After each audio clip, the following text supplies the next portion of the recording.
আজকে হইল গা মনসা মঙ্গলের ঘট বসানি হইব।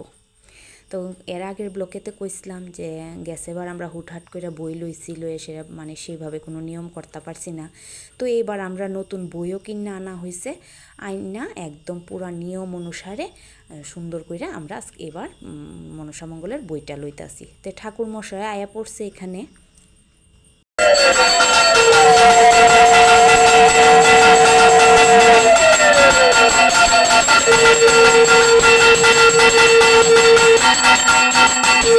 যে কোনো পূজার ছোট ছোট অনেক নিয়ম কারণ থাকে, ঠিক না?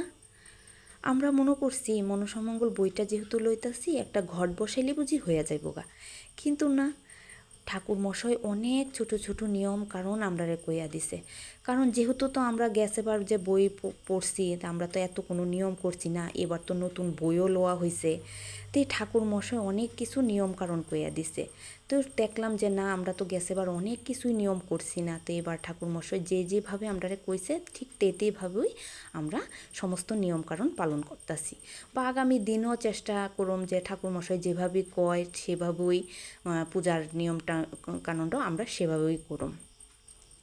তো এখানে কিন্তু সব পূজা টুজা শেষ, তো ঠাকুর মশাইও বিদায় হয়ে গেল গা।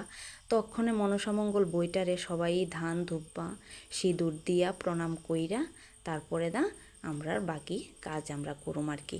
তো এখানে ও সবাই শেষ, তো শেষ মুহূর্তে আমি ধান দুব্বা দিমু।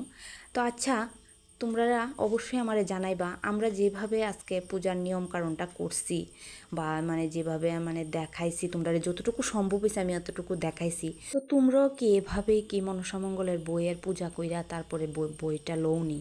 অবশ্যই কিন্তু আমারে কমেন্টে জানাইতে ভুললো না। আর ভিডিওটা কেমন লাগছে অবশ্যই জানাইও, ভালো লাগলে একটা লাইক করতে ভুললো না।